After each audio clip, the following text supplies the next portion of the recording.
¿Tienen futuro las tiendas físicas? Yo creo que sí, y además Miguel nos acaba de demostrar que es posible.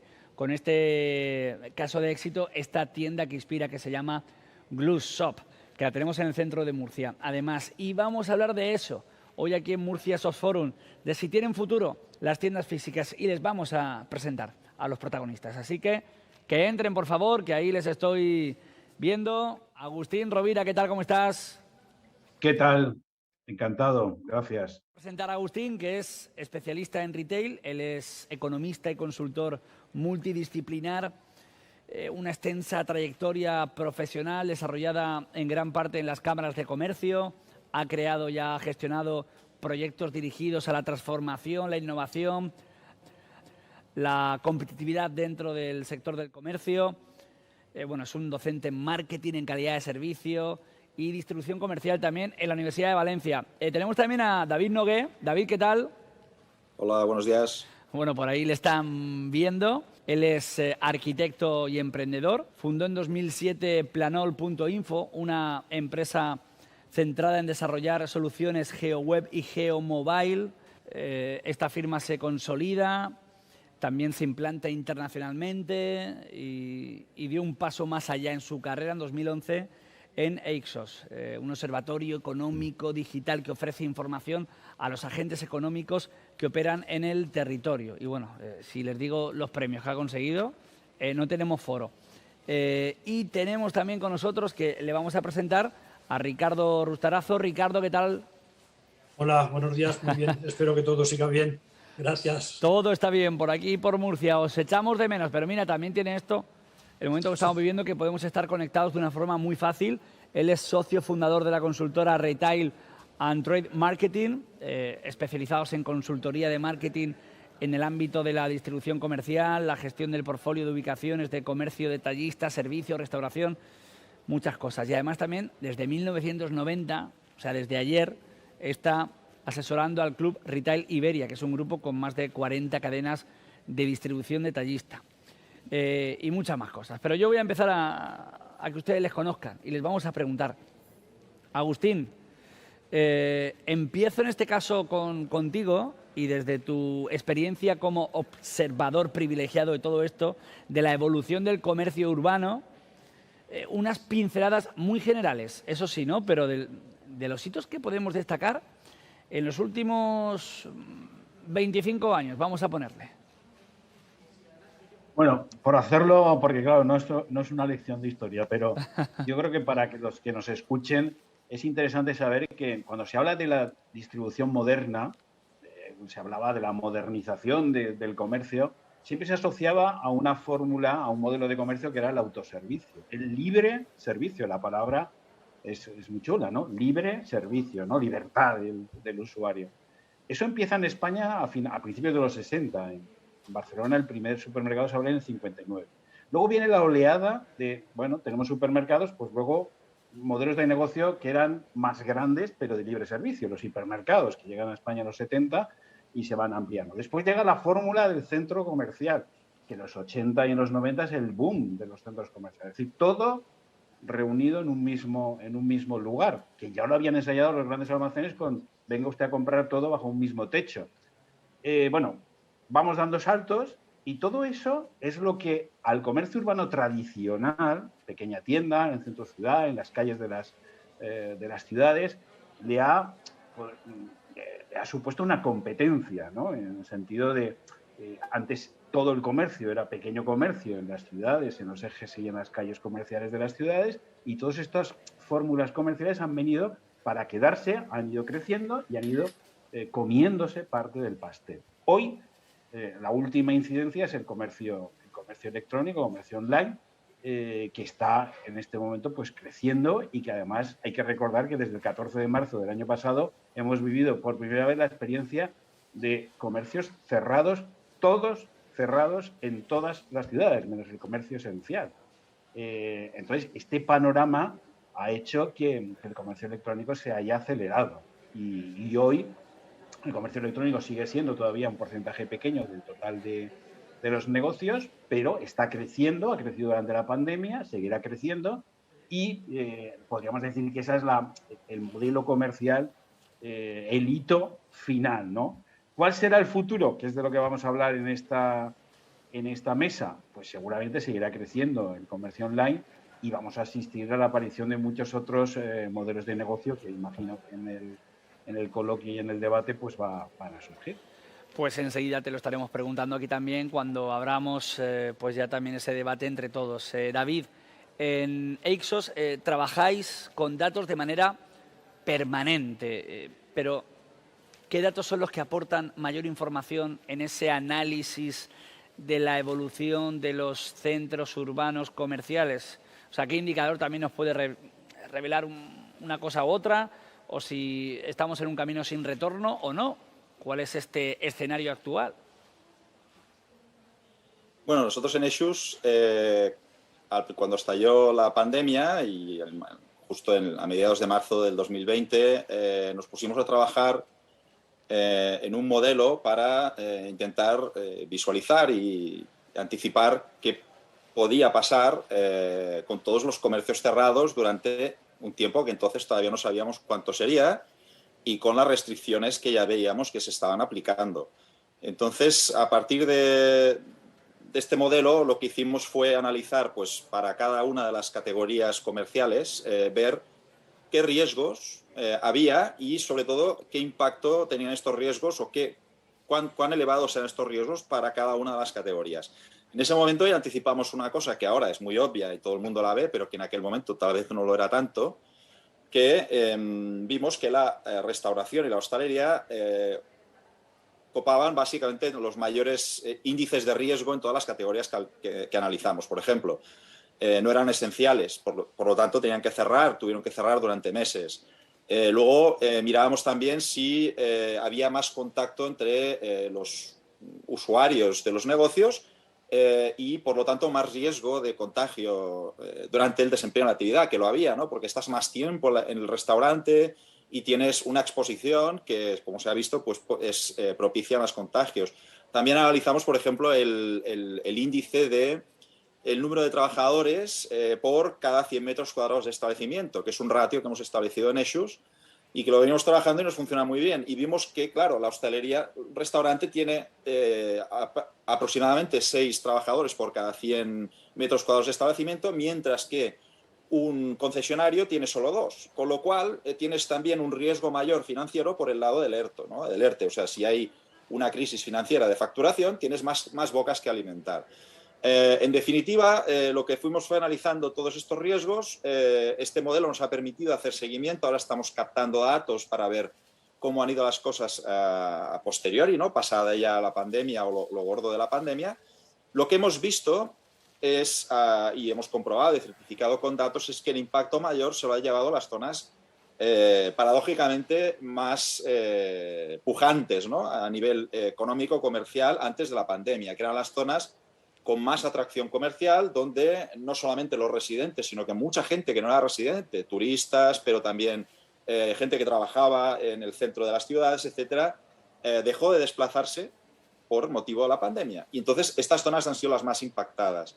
En cambio, también hemos podido comprobar que en poblaciones más residenciales, donde la gente pues, va a dormir o a pasar el fin de semana, ha sido al revés. De hecho, por ejemplo, con datos de una ciudad, Premià de Mar, pues vimos que no solamente no había habido ninguna baja comercial durante la pandemia, sino que ha habido nuevas altas. Es decir, hay más negocios activos ahora que los que había justo antes de empezar la pandemia.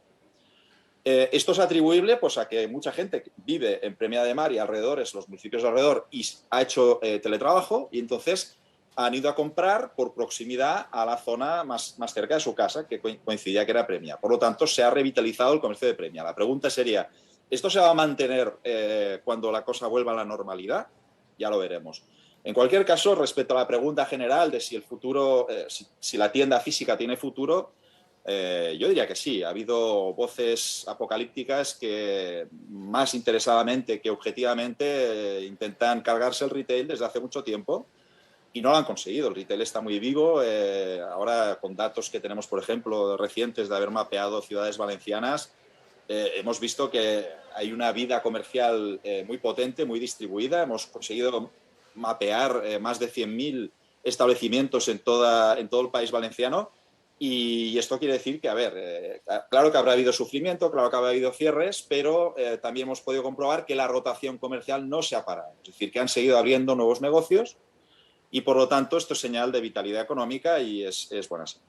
Al final, pues, somos personas, nos gusta socializar y mientras tengamos que seguir saliendo a la calle, a andar, a ir a un trabajo, a volver a casa, a ir a comer a un sitio, a quedar con una persona, al final estamos con ese centro comercial abierto que nos topamos con él, como estábamos hablando antes también durante esta mañana. Ricardo, te quiero preguntar por la tendencia a la implantación de grandes operadores y si puede suponer un efecto de llamada también para el público del que se beneficien los pequeños establecimientos. No sé si las cadenas siguen apostando como tal por los centros urbanos. Bueno, es una pregunta interesante y preocupante, pero a la vez estimulante. Dejadme que primero ponga adelante algunos datos que corroborarán también algo de lo que ha dicho David, o mucho de lo que ha dicho David y Agustín. Por ejemplo, los indicadores de Google Mobility, que es un indicador que Google puso en marcha en marzo del 2020 y que, pues, os podéis imaginar que aglutina o agrega toda la información de todo lo que nos movemos con algo que tenga que ver con Google, que en estos momentos es prácticamente todo, y da datos diarios de cómo está evolucionando la afluencia de personas en diferentes, lo que Google mapa, lo que Google cita como espacios. Y concretamente me referiré a los espacios que Google determina como de proximidad, que él lo llama food and pharmacy, que podemos imaginar que son zonas de proximidad comercial, zonas de compra, de concentración de compra, que podemos imaginar que son los hipercentros ciudad o los centros comerciales y los lugares donde hay concentración de trabajo, de lugar de trabajo. Afortunadamente para el comercio urbano, os puedo decir que la media de las afluencias en las zonas de proximidad en España es del más 6%, mientras que en las zonas de retail y ocio, como las llaman, las zonas que podríamos llamar de hipercentro ciudad, es un menos 21%, y las zonas de trabajo un menos 23%. Ese 6% de crecimiento en las zonas de proximidad es positivo en Barcelona, en Valencia y en Murcia un 7%, y es negativo en Madrid, en menos 1%, y es negativo en Sevilla, con un menos 1%. Las afluencias en las zonas de hipercentro ciudad están todas inferiores al menos 20%, y las zonas de trabajo inferiores al menos 23%, con excepción, por ejemplo, de Murcia, que está en un menos 19%. Segundo dato, información muy interesante que ha publicado BBVA sobre dónde nos hemos gastado el dinero los españoles cuando hemos salido durante el mes de agosto fuera de nuestra provincia. Comparándolo con el 2019, provincias que han recibido más gasto que en el 2019. Galicia, más 1%, Andalucía, Cantabria, Castilla-La Mancha y Asturias, que estaban a nivel en cifra de ventas iguales que en el 2019, y por contra Madrid un menos 30%, La Rioja un menos 14%, Navarra un menos 15%, Baleares un menos 10%. Y por último, datos del club que mencionabas, que asesoramos y que animamos desde el 1990, del Club Eurelia Retail Iberia, acumulado agosto, de las zonas top 40 en positivo, prácticamente son todas zonas de ciudad: Las Palmas, Elche, Cartagena, Valladolid, Pontevedra, Alcalá de Henares, Albacete, Ourense, Burgos, Murcia, una zona de Madrid, la zona de Serrano, y una zona de Barcelona, la zona alrededor de Francesc Macià. Top 40 en negativo: Madrid hipercentro, Barcelona hipercentro. David mencionaba el turismo seguramente como un elemento fundamental de esas evoluciones, y todos los grandes centros comerciales de Madrid, todos los grandes centros comerciales de Barcelona, La Cenia, Espacio León, Garbera, Marbella, Zaragoza, Valladolid, Baracaldo. Por resumir los 3 puntos, yo diría que, independientemente de los efectos adversos, la situación del 2020 y lo que parece que se mantiene en el 2021 es un refuerzo del comercio de proximidad o del comercio cercano a la residencia, cercano a donde vivimos. Adicionalmente, y relacionado con tu pregunta, es cierto que los grandes operadores, algunos se han reorientado hacia el centro ciudad, por ejemplo, Decathlon, Ikea, Leroy Merlin, pero también otros en las zonas de proximidad han incrementado su presencia, como Mercadona, Lidl y otros muchos formatos. Algunos de ellos probablemente haciendo de un limón una limonada, es decir, si ya no puedo implantarme más en la periferia, voy a buscar otro mercado que sigue estando, y eso es cierto, hacia el centro ciudad. Los grandes operadores sí son generadores de flujo y en conjunto, digo en conjunto, lo que significa que puede haber aspectos positivos y aspectos negativos, pero en conjunto probablemente benefician la atractividad y el mix comercial de las zonas comerciales en las que se implantan. Por tanto, atención, no pongamos absolutamente todo en negativo porque viene un nuevo competidor y además es grande, porque al contrario puede generar más atractividad, más flujo y completar el mix que, recuerdo una frase de hace mucho tiempo que decía que la estructura de ciudades del siglo XIX no necesariamente están preparadas para responder a las necesidades del siglo ya XXI. Por tanto, tenemos que ser suficientemente flexibles y coherentes con permitir nuevos generadores de flujo en nuestras zonas comerciales urbanas. Has nombrado varias listas, rankings. Me alegro que Murcia pues haya salido de forma positiva ahí, también porque mucha gente que nos está viendo, por eso es Murcia Soft Forum, es de aquí de la región. Agustín, tú has participado en particular en numerosos congresos a nivel internacional, en diferentes países. ¿La situación es similar en otras partes? ¿O crees que en España tenemos algún hecho diferencial que permita al comercio urbano tener una mayor fortaleza? Pues yo creo que hay un modelo de vida mediterráneo, en el que está incluido España, pero que también afecta a muchos otros países europeos del sur, en donde el clima, la iluminación, la duración de, en fin, los ritmos de trabajo, los hábitos de estilos de vida, pues son diferentes a otros ámbitos, a otros países, ¿no? Y a otros lugares. Y eso invita mucho a lo que se llama la socialización urbana o la socialización que ofrece la calle, el contacto humano, la relación de las personas en los espacios que son cómodos, que son accesibles, que son amables, que son confortables. Y ahí está el comercio que llamamos urbano, que es el pequeño comercio que llena las calles de las ciudades y los barrios. Yo creo que hay 2 o 3 conclusiones que tenemos que tener muy claras. La pandemia lo que nos ha hecho es valorar lo próximo, lo local y lo cercano. Y esto va a permanecer, pues deberíamos de potenciar que permaneciera, porque se ha demostrado que presta un servicio necesario para los clientes y los consumidores.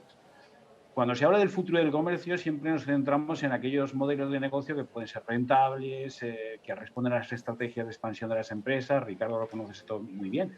Pero cuando hablamos del comercio en la ciudad, también estamos en otra perspectiva, y es que esos comercios en la ciudad estarán en la ciudad si hay personas que los necesitan, si hay personas que los buscan porque son útiles, si hay personas que van a ellos porque encuentran valor y servicio. Por lo tanto, al final, la rentabilidad de un negocio se deriva de su éxito desde el punto de vista de que los ciudadanos lo valoren como un punto de venta. Entonces, ese es el gran reto del futuro, porque, claro, las ciudades no quieren prescindir de los locales de negocio, de los comercios, porque el comercio da vida, anima a la calle. Entonces, ¿qué hacemos, no? para que los comercios físicos permanezcan cuando se está disparando el comercio digital, y lo que está apareciendo detrás del comercio digital son los centros logísticos o lo que se llama las tiendas oscuras, ¿no? Los dark store, en fin, o las tiendas fantasma que llaman otros. Es decir, aquellos lugares donde se prepara la logística de entrega de los productos, pero que no son locales abiertos al público. Ahí hay un debate muy interesante y yo creo que ese es un debate que no solamente afecta a los negocios, sino que afecta a la ciudad, afecta a la política, afecta al urbanismo y afecta a las decisiones que los individuos, los ciudadanos, tomamos cada día con respecto a nuestro consumo. Creo que ese es un debate muy, muy interesante. Yo cuento una anécdota de principios de hace muchísimo tiempo, cuando se empezaron a hacer los congresos de centros comerciales en España, que normalmente siempre se invitaba a norteamericanos para que explicasen cómo estaba evolucionando el negocio de los centros comerciales en Estados Unidos y en Europa en general. Y hubo a principios de siglo, se hablaba de lo que se llamaba los lifestyle centros comerciales, ¿no? O sea, los centros comerciales de estilo de vida, ¿no?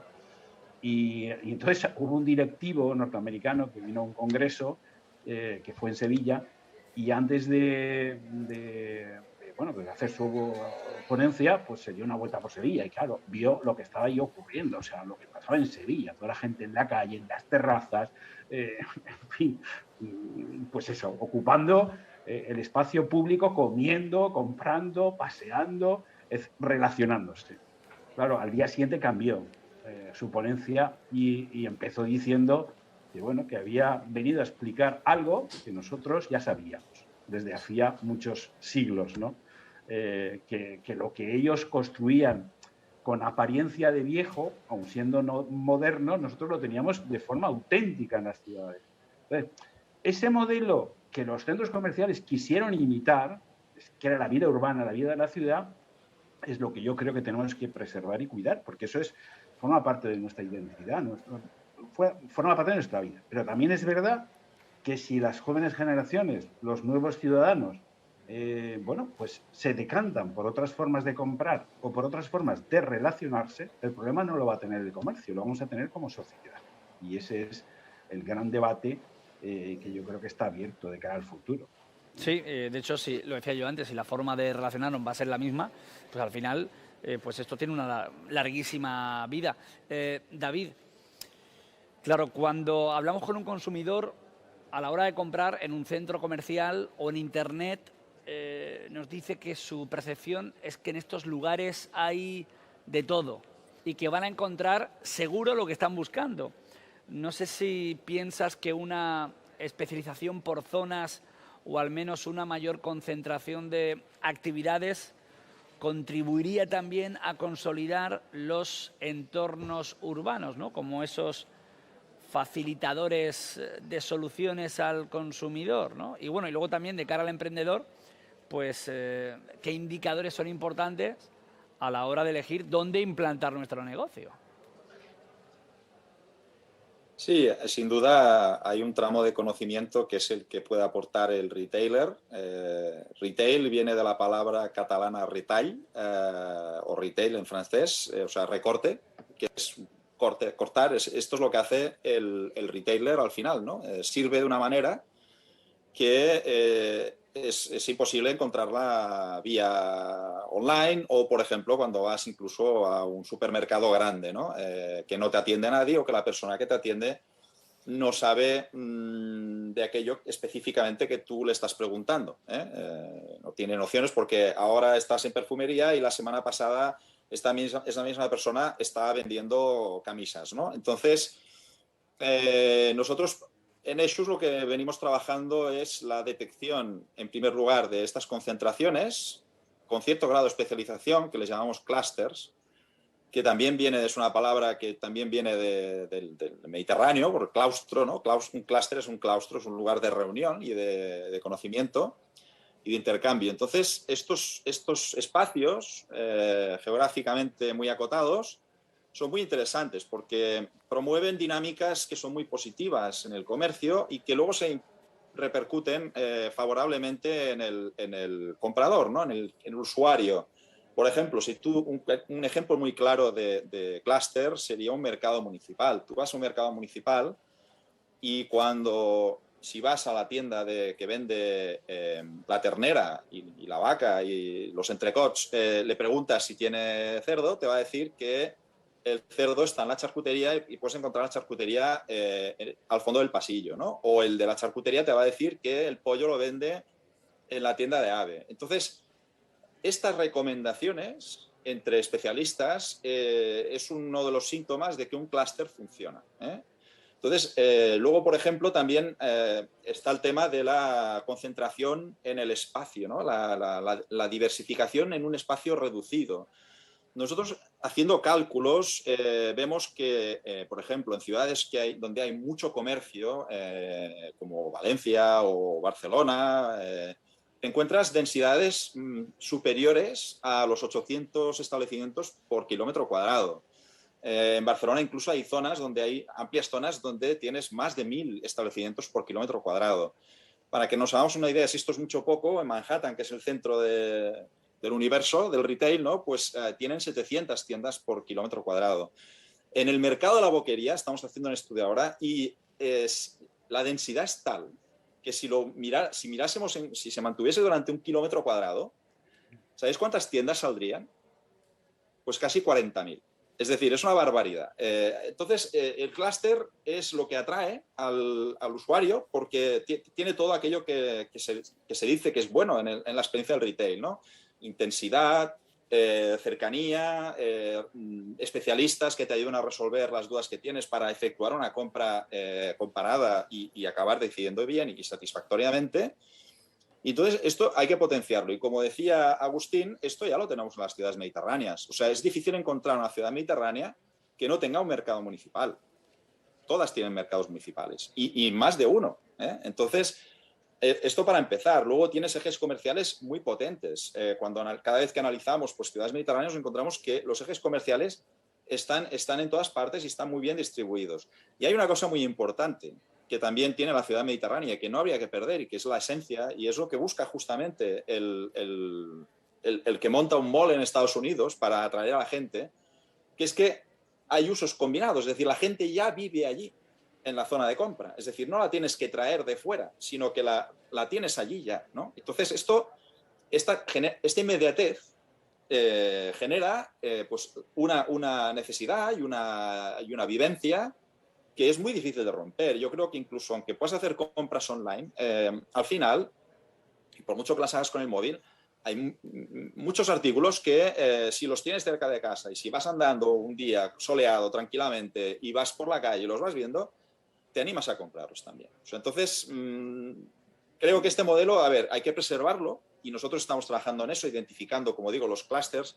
midiendo su grado de especialización, promoviendo la implantación de nuevos negocios que se incluyan y que ya partan de la base de que van a trabajar en el clúster. Esto es muy importante, no inventar la rueda, o sea, cuando vas a crear un negocio, pensar cómo lo vas a integrar, cuál es tu clúster y cuál es la zona donde lo vas a integrar y qué vas a hacer para integrarte en este clúster, ¿no? Si te integras bien en este clúster, tendrás ventas cruzadas, tendrás recomendaciones de los otros especialistas del clúster y formarás parte de algo más grande. Para empezar, habrá un montón de usuarios que ya van al clúster porque sabe que existe, que no tendrás que fabricar de cero. Es decir, ya están allí y son usuarios que vienen a comprar con el chip de comprar en el servicio que tú tienes porque estás dentro de este clúster. Entonces, esto lo que estamos buscando es promoverlo, identificarlo y promoverlo fuera también de los mercados municipales. Estos clústeres no son nada fáciles de generar y, desde luego, es muy difícil encontrarlos en un centro comercial. En el centro comercial, cada tienda es un universo, es decir, un Zara es un universo en sí mismo y pretende ser un clúster en sí mismo. Lo que pasa es que la gente que hay dentro de este clúster atendiendo normalmente no tiene ni idea. No te sabe recomendar, no te sabe decir, se basa todo en que la combinatoria de las piezas de ropa es muy difícil hacerla mal, ¿no? Pero esto no es un clúster, esto es un clúster artificial que no acaba de funcionar. Entonces, si esto se consigue reproducir en condiciones de eje urbano, pues realmente es lo que funciona. Y a mí me pareció un tremendo error cuando en el momento dado, por requerimientos de grandes extensiones de terreno y de precios probablemente de alquiler, etcétera, las grandes operadores se fueron del centro muchos se fueron del centro para irse a centros comerciales, a mí me pareció un gran error. Y la crisis del COVID lo ha demostrado, porque justamente nuestra opinión siempre ha sido que los centros comerciales, delante de una crisis, son el Titanic. Tienen muy poco margen de maniobra. El peor enemigo de un centro comercial es otro centro comercial más nuevo, con los asientos de cine más grandes y las Coca-Colas mayores y más palomitas. Entonces, son muy frágiles. Y esto se ha demostrado ahora, porque han tenido que cerrar todos. O sea, y si tienes un negocio, aunque fuera esencial, si estabas dentro de un centro comercial, has tenido que cerrar. Entonces, esto tendría que encender la bombilla en las marcas y volver a recuperar los centros de ciudad, porque es la apuesta segura. A lo mejor los beneficios que tienen, el retorno, etcétera, y el modelo de tienda lo tienen que cambiar un poco. Más, como digo, hacia el clúster que hacia el microclúster que montan ellos, ¿no? Porque al final esto limita mucho la experiencia de compra. Entonces, bueno, yo veo mucho futuro en el retail y en la ciudad mediterránea esta de uso combinado en la que vivimos y que conocemos. Murcia también es ciudad mediterránea en este aspecto. Y veo poco futuro en los centros comerciales porque al final tienen que imitar a la ciudad mediterránea si quieren sobrevivir. Y son muy frágiles. En cualquier momento viene un viento y se los lleva. Entonces esto, bueno, basado en datos, diría que es más que una opinión. Ricardo, lo que pasa es que muchas veces, ¿qué ocurre? Que encontramos un cuello de embudo que condiciona a lo mejor el desarrollo de estas determinadas zonas y los negocios que se establecen en ellas. Es decir, pues yo me quiero ir a tal punto, pero es que el alquiler del local allí, pues se me va a ir de madre. Claro, ¿cómo ajustamos esas cifras? O sea, ¿cuál es el límite de gasto de alquiler que puedo tener sobre ventas, ¿no? Que no debemos de sobrepasar nunca en ese negocio? Muy bien. Dejadme que ponga un poco en orden lo que voy a decir. Voy a hacer una introducción, un comentario opinión y una referencia de datos que me acabas de pedir. La introducción es, desde el punto de vista de la viabilidad económica de cualquier punto de venta, como también comentaba Agustín, perdón, al inicio, desde el punto de vista de la cuenta de explotación hay dos aspectos que los voy a decir con nombres curiosos para que se queden en el imaginario. Uno, el roce; dos, la presión. El roce es como llamaba hace tiempo Inditex en sus cuentas anuales, dicho en inglés, que es el return on capital employed, es decir, el retorno sobre la inversión, que tiene que ver con lo que inviertes en la tienda y que tiene que ver también con, en función de lo que inviertas en la tienda, en cuánto tiempo lo vas a recuperar. Por hablar de memoria, Bershka hace 5 años tenía un ROCE, un Return on Capital Employed, de 14 meses. Eso significaba que lo que invertía Bershka en una tienda, al cabo de 16 meses lo había amortizado. Es decir, podía cerrar su tienda y, desde el punto de vista de la inversión, no estaba perdiendo nada. ¿Eso qué significa? Que cuando montamos un negocio deberíamos tener claro cuál es como dicen los técnicos, qué CAPEX, qué inversión le voy a poner al negocio, en cuánto tiempo lo voy a recuperar y eso cómo lo ajusto en el periodo del contrato de alquiler que firme. Segundo palabrusco, presión, Teruel. Teruel lo digo con la matrícula como llevaban antes los coches matriculados en Teruel. TE. Tasa de esfuerzo, que es a lo que tú hacías referencia. La tasa de esfuerzo, que es la proporción que hay entre la cifra de lo que pagas de alquiler y la cifra de ventas. Lógicamente, esa tasa de esfuerzo tiene que estar equilibrada. Dejarme que anticipe datos de referencia. Yo diría que en general, pero lógicamente también en función del sector y de los márgenes con los que trabaja el sector, esas cifras pueden oscilar o pueden variar, pero yo diría que para que el alquiler no esté perjudicando la cuenta de explotación, la tasa de esfuerzo, es decir, el alquiler sobre la cifra de ventas, debería situarse entre el 8 y el 12%. Si es por debajo del 8%, miel sobre hojuelas.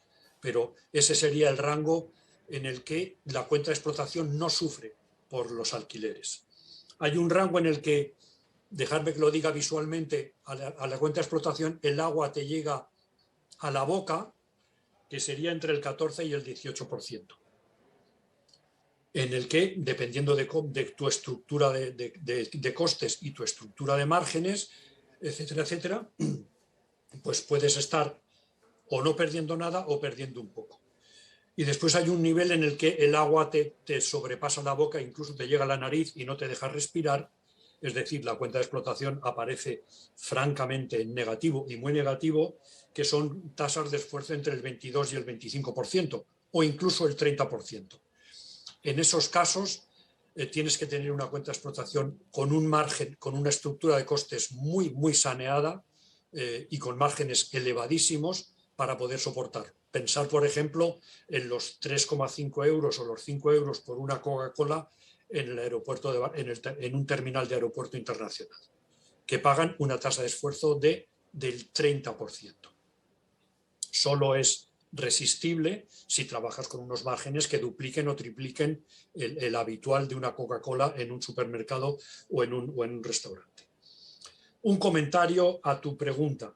Los alquileres, lo leo tal como lo había escrito, los alquileres se acaban ajustando, aunque no a la velocidad que sería aconsejable.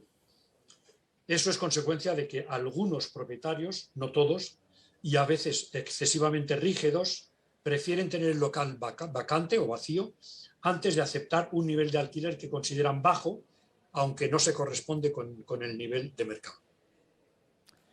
Pues entendible 100%. Y luego también a mí me has explicado de forma muy clara lo de los aeropuertos, que yo, pues, siempre que iba alguno decía, pero si me han hablado aquí por lo que sea 8 cuando vale 3, y yo pensaba que era, fíjate, no caía en ese coste que tienen de ese 30% aproximadamente que tú estabas diciendo, que eso sería... Seguramente están pagando en porcentaje 4 veces más que lo que pagan en el restaurante o en la cafetería de cualquier calle comercial. Claro, y si no ponen ese precio, pues es inviable. Para toda la mesa, y abrimos también, nos quedan unos 8 minutos aproximadamente, pero quiero que habrá aún más cuestiones, ¿no? Y sobre todo ese futuro de las tiendas físicas, si lo hay, y si es que sí, ¿qué forma pensáis que tiene ese futuro? ¿O al final es un cambio que se va produciendo mes a mes y año a año que no nos vamos a ir dando cuenta? Pues, a ver, yo sí que quería transmitir algunas ideas, ¿no?, de cómo serán las tiendas físicas en el futuro. Por ejemplo, yo tengo mucha confianza en lo que llamo las tiendas de autor, es decir, donde el comerciante es el protagonista de su negocio, donde igual que uno pinta o cocina y el cocinero es el autor de esa comida que te comes, pues haya un sello personal, o sea, una creatividad del propio emprendedor en su negocio. Eso es comercio local, comercio pequeño, comercio urbano. Creo también, por ejemplo, hay otra tendencia fundamental y es eliminemos lo que se llamaba la trastienda. Ahora todo está a la vista. Incluso si tú puedes hacer cosas, operaciones que antes pertenecían al taller, a la trastienda, al almacén, sácalas a la luz. Si elaboras algo, que se vea. Si algo es tuyo y tú eres el autor, que se vea y se ponga en valor que tú lo haces y lo muestras al público. Todo lo que tiene que ver con hibridación, o sea, todo lo que podamos mezclar, ocio con comercio, servicios con venta de productos, en un gimnasio que vendamos ropa deportiva. Todas estas ideas de hibridación van a tener futuro, porque los negocios del futuro van a ser híbridos. Durante mucho tiempo decíamos al comercio urbano, hay que especializarse, y este era un poco el mantra, y hay que asociarse. Bueno, pues hoy la especialización es especialízate en servicio, especialízate en estilo de vida, especialízate en el segmento de consumidores y de clientes a los que te diriges, pero hibrídate, mezcla cosas, porque ahí va a surgir oportunidades y huecos y nichos que otros no serán capaces de explotar. Todo lo que tiene que ver con la customización y con la personalización de los productos o de los servicios.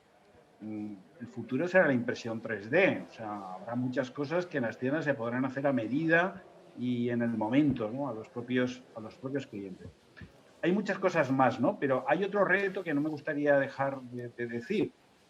En las ciudades del Mediterráneo hay una gran tradición de lo que son los despachos de abogados, economistas, arquitectos, clínicas dentales, consultorías, todas instaladas en las viviendas. De hecho, la mayor parte de estas actividades de servicio están situadas en viviendas que fueron pensadas para la residencia. Hay muchos locales en el futuro, porque van a sobrar muchos locales, que van a quedar vacíos. Tenemos que hacer un ejercicio en las ciudades de creatividad para que muchas de estas actividades bajen a pie de calle. Y para que muchos de estos locales, supuestamente vacíos, porque no va a haber negocios convencionales que los ocupen, con imaginación sean ocupados por otro tipo de actividades, por otro tipo de servicios, profesionales, comunitarios, sociales.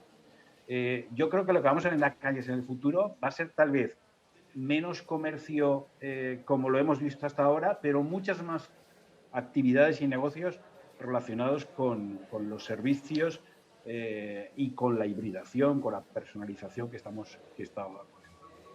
Así que yo creo que va a haber futuro para muchas de estas cosas, pero va a faltar emprendedores imaginativos y comerciantes que creen esos negocios que son no solo necesarios, sino que sean deseables por parte de los clientes y que sean además competitivos, ¿no? Me ha gustado esto de comercio de autor. Al final cada uno tiene la libertad de dentro de su comercio hacer lo que quiera, y esto es una ventaja también con respecto a, yo qué sé, el que sea un franquiciado o tal, que tienen que seguir unas normas, que puede ser una ventaja. ¿Cómo lo veis el resto? Bueno, yo respecto a lo que comenta Agustín de la ciudad mediterránea y del hecho este de tener la oficina dentro de casa y de convertir casas en oficina, esta versatilidad, que creo que es lo que caracteriza a la ciudad mediterránea, nosotros la estamos estudiando y de hecho creemos que es el pasado y el futuro de la ciudad mediterránea, tal como la conocemos, y si somos fieles a ella nos dará muchas alegrías como nos la llevas dando hace mucho tiempo, ¿no? ¿De cuánto tiempo estamos hablando? Nosotros en Eixos ahora hemos iniciado una nueva línea de trabajo, de investigación concretamente, que estamos imaginándonos, estamos reproduciendo, intentando entender cómo era el comercio, cómo funcionaba el comercio en ciudades antiguas. En ciudades antiguas, como por ejemplo una ciudad que está en la Anatolia turca, que se llama Çatalhöyük, que tiene casi 12.000 años de historia. Entonces, ahora ya no existe, pero que es una ciudad que funcionó muy bien con cerca de 4 o 5.000 habitantes hace 10.000 años. Una de las cosas que más nos sorprendió y que más nos llamó la atención de esta ciudad fue que esta ciudad no había calles, las casas estaban totalmente adosadas una con la otra, de manera que tú entrabas por la cubierta, entrabas por el techo a tu casa. Entonces las casas se organizaban en forma vertical, pero tenían todos los usos. Tenían el uso, digamos, la zona social, la zona de almacenaje, y luego la terraza es donde nosotros suponemos que se hacía el intercambio comercial. Es decir, si tú te faltaba alguna cosa, le ibas a pedir y donde la intercambias en la terraza. Entonces, este modelo, en el fondo, es el mismo modelo que encuentras en las ciudades mediterráneas de toda la vida, incluso las medievales, donde en la ciudad medieval la casa se estructuraba, la planta baja, allí sí había calles, la planta baja estaba el taller, en la primera planta vivía el propietario del taller, el artesano, y luego conforme iba subiendo, pues vivían los oficiales y arriba de todo, en el altillo, pues vivía el ayudante, el aprendiz, ¿no? Y este sistema tan familiar y tan vertical y tan comprometido con tu trabajo, ¿no? Tu trabajo es tu espina dorsal, es tu vida, ¿no? Y vives realmente lo que haces, ¿no? Esto es lo que hace que atraigas al cliente y que el cliente se sienta en una experiencia singular y confíe en tu trabajo y te compre al final, ¿no? En todas las calles, en Barcelona, por ejemplo, y en otras ciudades hay calles, por ejemplo, medievales especializadas. Está la calle Sabatés, ¿no? O sea, zapateros.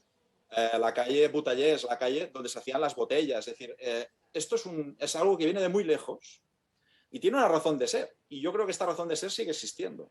Por lo tanto, si vas a esta esencia de la ciudad mediterránea y eres fiel a ella, pues podemos tener 10.000 años más de ciudad mediterránea tranquilamente.